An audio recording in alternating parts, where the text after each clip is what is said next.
Good morning. It's been a while since I've created any content, wrestling or otherwise, so thought it was going to rain this morning, but it's turning out to be a nice sunny day. It's supposed to get hot, so I thought I'd better get out and create a little something before the heat gets too extreme. So, trying to think of some things since the last time I created. I think we've had the July's officials conference. That went well. We were able to present the new level 2 wrestling clinic presentation. I thought that was received fairly well. I know Mike and Bill are making final tweaks to it. I think we just got done with level 1. I think we got that up to where we want it to be. Some new content, some new ideas. Same thing with level 2. Every year we try to come up with 1 or 2 new contents just to keep the material fresh, keep what we feel is important in everybody's mind going into the new season. And again, and I've said this in previous blogs, we haven't had a great amount of rule changes coming up. 8, maybe 10 with the editorial changes, but nothing of significant impact. Just some cleanups here and there, some clarifications here and there, but the leg sleeve not having a pad is probably the most impactful. Like I said, the rest of it is just basically cleanups of existing rules, just make them easier to understand, make them make more sense, and take the subjectivity out of it. Just this is what the rule says, this is the way it should be called. So, again, with that being said, I mean, that's where we are right now. Yes, I'm in my car once again, creating this vlog, heading back to the beach. Again, like I said, I want to get this done before the weather gets so hot that it's unbearable outside. So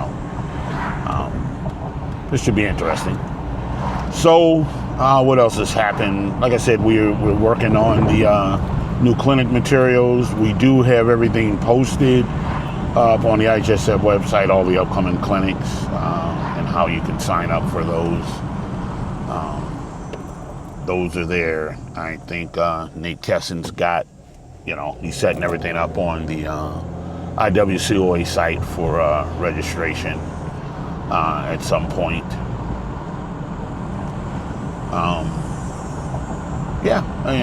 What else do we have? So basically, I know there's a lot of chatter out there about girls wrestling. What can be done differently? What can they do to, help continue to grow the sport?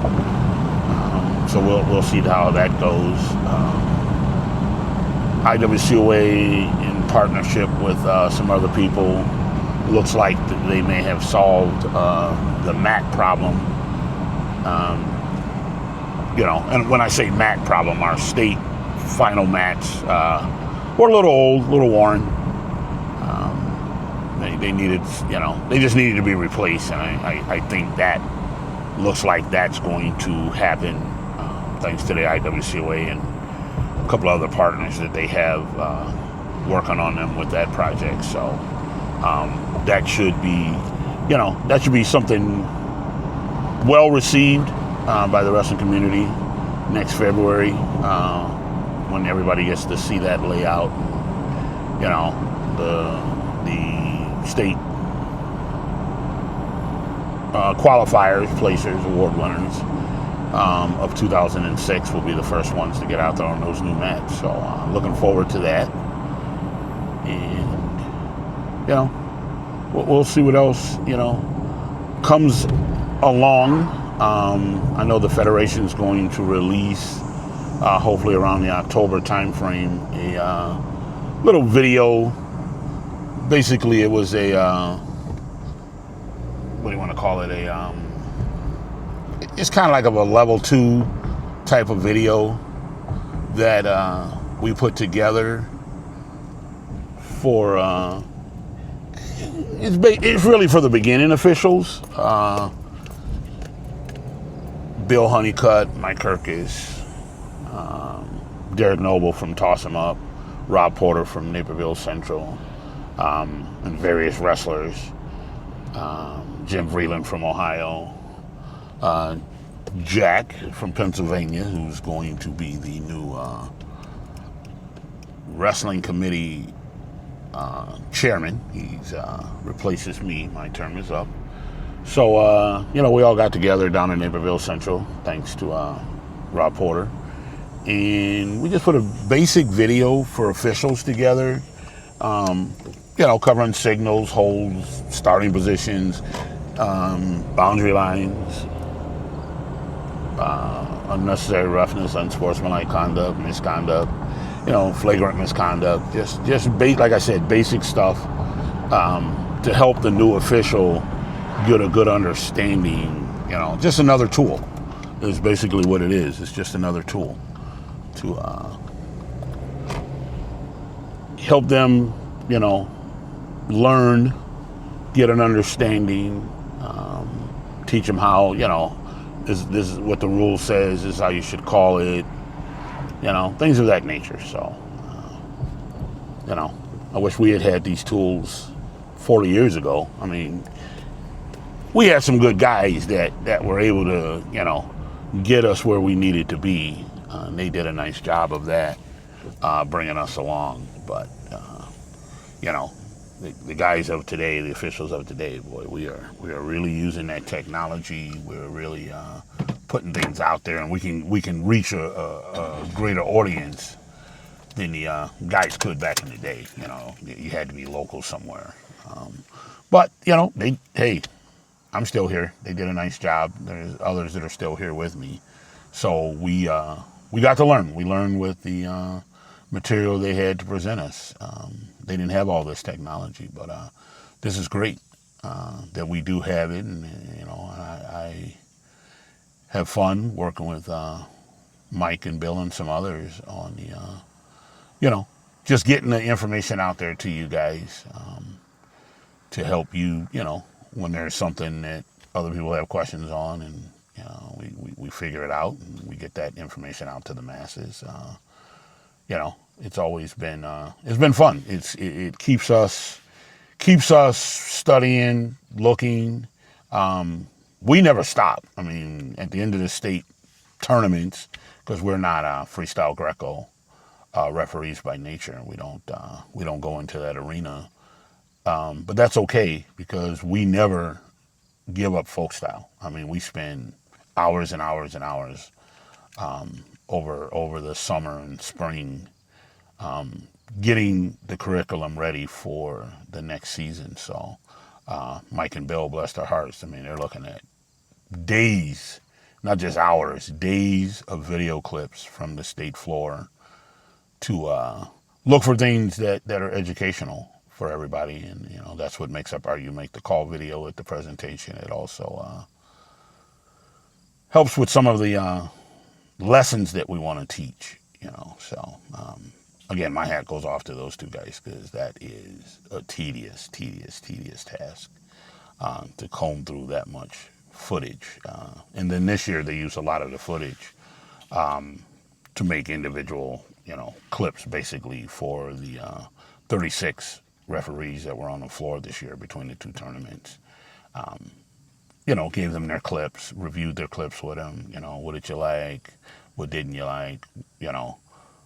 Would you have, what would you have done differently in this situation? So basically we're starting to, evaluate, critique our performance. Because at the end of the day, we want to give the public, and when I say public, that's the wrestlers, the coaches, the fans, our best calls. We're never going to be perfect. That's just almost impossible, and especially in a sport like this where, most of our calls are subject to our, how we see it, the angle we have, how we react to the moves and the situations going on. So, not always black and white, for us, but so we're trying to step up our game as officials, and like I said, just use these video clips and things of that nature to improve, not to knock ourselves down or make fun of each other, but to improve what we do as a whole. And by doing that, hopefully we'll give, like I said, the goal is to give the customers our best every time we step out there on the mat. So if anybody can learn from a clip, then we're accomplishing that goal. So that project's still ongoing. We'll keep pushing that, because that's what we do.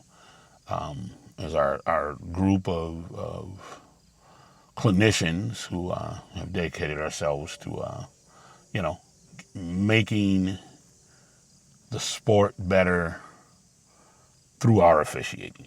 I guess that's the best way to put it. Some of us have, I think most of us have coached at some point at some level, but we're no longer coaching wrestlers. We're probably coaching other officials. We're looking down the road, looking at the young crop that we have coming up, and we want to make sure that, they have the knowledge, so when they get the call to make it to the state floor, that they're ready to go. So, what else has been happening? That's pretty much it. We're almost, like I said, we're almost done with that, with the clinics, getting those ready. Looking forward to, October, just to get back around our fellow clinicians and, open up dialogue, have a lot of discussion, and, just see where we go next from here. So,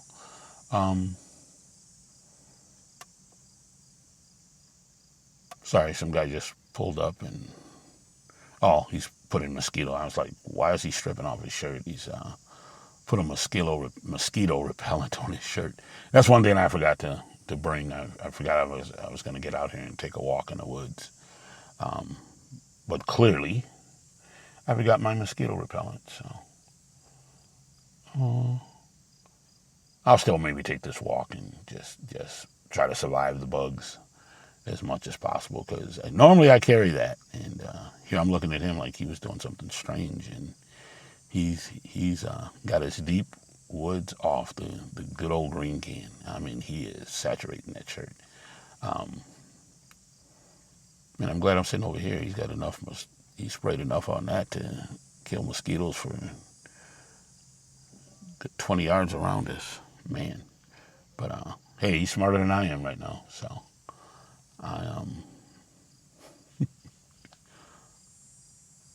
yeah, put that shirt back on. That guy is pale. So, all right, sorry, I digress. That's the nice thing about doing these things like this. I was watching some creators on YouTube, and they were like, how many of you out there, create videos, blah blah blah, and then you have to sit and edit, and some of them were throwing around the thought process. Treat it like a live stream. So if I was live streaming this, and I use a lot of ums, and I do a lot of pauses, and I digress a lot, would I be, you can't edit live stream. It is what it is, that's what they get. So, so there was some talk about, just shoot your video and leave it natural. I'm sitting here, talking to whoever is dialing into the channel and who wants to hear me babble. That's basically what I'm doing right now. I'm just babbling, just throwing out my thoughts. And I don't think I'm going to edit this. I think I'm just going to throw it up there. And this is, had you been sitting here in the car with me, or we've been in the room together, I wouldn't get to, edit it and polish it up and, make myself look, prettier. I don't know if that's really the word, but I wouldn't get to do all that kind of stuff and back it up and remove all the ums. You would get me. So that's what I'm gonna do. I don't think I'm gonna edit. When I get back to sitting at the computer looking at it, I may just say, you know what, let me go with that theory.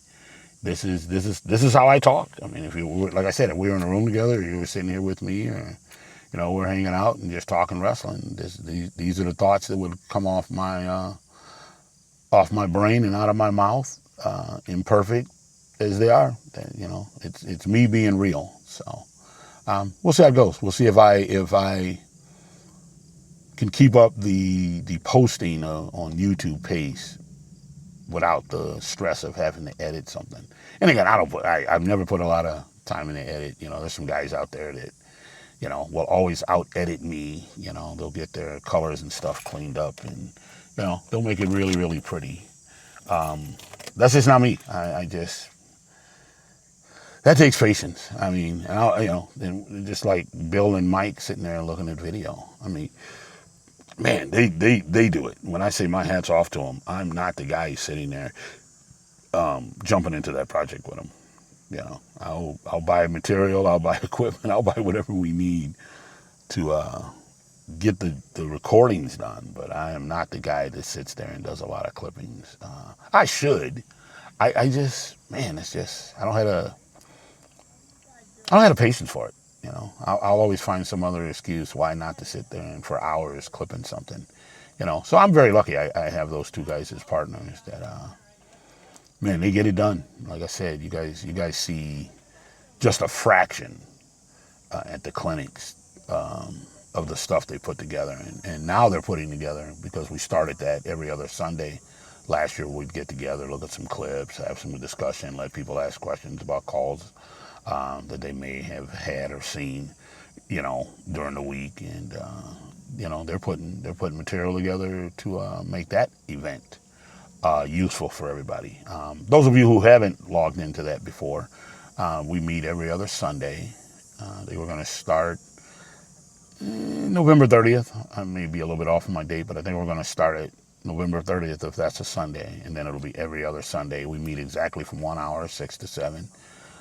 Bill Honeycutt tries to bounce that against the Bears football schedule, Sunday schedule. He's a Bears fan, so that's why he bounces it against the Bears schedule. We don't look at the other teams. I mean, everybody is, we're here. I'm up on the Wisconsin border, so some of these guys are Green Bay fans, but Bill doesn't really care about that unless they're playing the Bears, and it's on a Sunday, and it's interfering with the 6 o'clock. So he bounces that around and makes sure that we can do it without disruption to the Bears playing schedule. So there's a little tidbit probably a lot of people didn't know about Bill. But yeah, again, it's what it is. I know I had promised early on when I started this project again that I would try to get something out every week, but man, it just got away from me. It wasn't that I was like super, super busy. It's just like I said, the editing part it's never fun. You're sitting there watching yourself on a recording, and nobody. I don't know how many people really watch themselves and they're like, "Oh man, that was like my greatest ever." Especially we're not actors or anything by trade. I do this as a hobby. This is not a livelihood for me. So, I just want to just share my thoughts, pass on, what I have. Because I was thinking about that this morning. I didn't get to where I am in the officiating world without help. People took their time and shared their knowledge with me. And again, like I said, we didn't have this technology back then. It was more word of mouth and, just interaction with the officials who had already made it to the top level. And, they were where I wanted to be. And again, I mean, my aspirations have always been I wanted to be a high school state final official in the state of Illinois. Freestyle, Greco. I tried it once, way back when. It's different now. It was all volunteer back then, and that's not why I stopped, because it was volunteer. It just wasn't me. Never was interested. Never have done a college match. Never was interested in college. I am strictly folk style, high school, middle school, club level referee. that's what I latched on to, and that's what I've dedicated myself to. It's like that old Colonel Sanders commercial. Do one thing and do it well. So I don't over dabble in all the different styles. And again, I'm not knocking guys that want to do the freestyle and the Greco and want to do the international and get to the worlds and Olympic trials and hopefully the Olympics one day as a referee. My hat's off to those guys. For having that goal and wanting to achieve that goal. My goal was to become a high school state final official in the state of Illinois. I didn't chase a license in Indiana. I didn't chase one in Wisconsin. I have a reciprocal license in Wisconsin. So if I do cross the border, I can referee, and when I do cross the border, I referee lower level. So again, I'm not, my state final as an official's goals have been met. I hit it. I stayed there for a long time. I'm still there, not in uniform blowing a whistle. I'm there in a shirt and tie, coordinating. I like the coordinating job, and I'm still giving back to the guys who are on the floor, and that's a tribute to the Greg Cozies, the Harold Samorians, the Ed Luties, who else? Dan Ferranosi, Mike Portencaso, the guys back in my day that put the material out there and made sure we knew it, and they helped us to get ready. They helped bring us along. Bruce Bartos, I worked a lot with Bruce back in the day. So no, it's, and that's just to name a few. I can't get everybody in there. I'd be here another hour. My association with Tim Dodge, rest his soul, when he was alive. That guy, man, he got it, he got it from the officiating standpoint. He was a competitor, he was a coach, then he became an official, and he was wrestling smart. He really was. I don't, if you didn't know him or never got a chance to just sit and talk with him, he had a lot. Red Schmidt, who was way before a lot of our time, but I got to know Red in his, later days, and just to listen to Red talk about, the rules and how they changed and how the sport evolved. I don't know if he'd recognize it now. He came out of that, that era, and, before he passed. I think we still had hair rules and facial hair rules, and the singlet was the only uniform. Some of these guys are probably rolling over right now. Here we got 1 point of contact. We're pinning out of bounds. We're scoring out of bounds. We've really, the sport's really changed in the last decade. A lot of changes have been made. We have girls teams now, so a lot of this didn't exist, when the people I looked at as mentors were teaching us back in the day. We didn't have to contend with all this, we were there making kids cut their hair and cut their nails, and, you wore your singlet, Some of this kind of, we've changed the hair rule, like I said, but, some of the other stuff still applies. So, different era. Those are the old timers that are still around. And if they're listening to this, they know exactly what I'm saying. How things have changed, but how, in a sense, they've remained the same. So, it's good. So, like I said, I was just reflecting on, just my career. I guess you do that when you get old. And I'm not as old as some, but I'm starting to hit that plateau of getting old. Thinking about retirement, not so much from officiating. I've been officiating and working my government job the same amount of time. I think 41 going on 42 years. So, that retirement thing's starting to creep in my mind from my regular job. I'm still in fairly decent health. So I don't know when I want to hang up the whistle just yet. Especially when I look at a guy like Greg Cozy. He still gets out there, and helps out at the middle school level. Him and Jerry Moose, they get out there and still do some junior high, and those of you know the Tom Futures, he still takes a schedule. Bless that guy's heart. People are still doing stuff out there. So, all right, let me jump out, get on my walk, and I'll see you when I see you.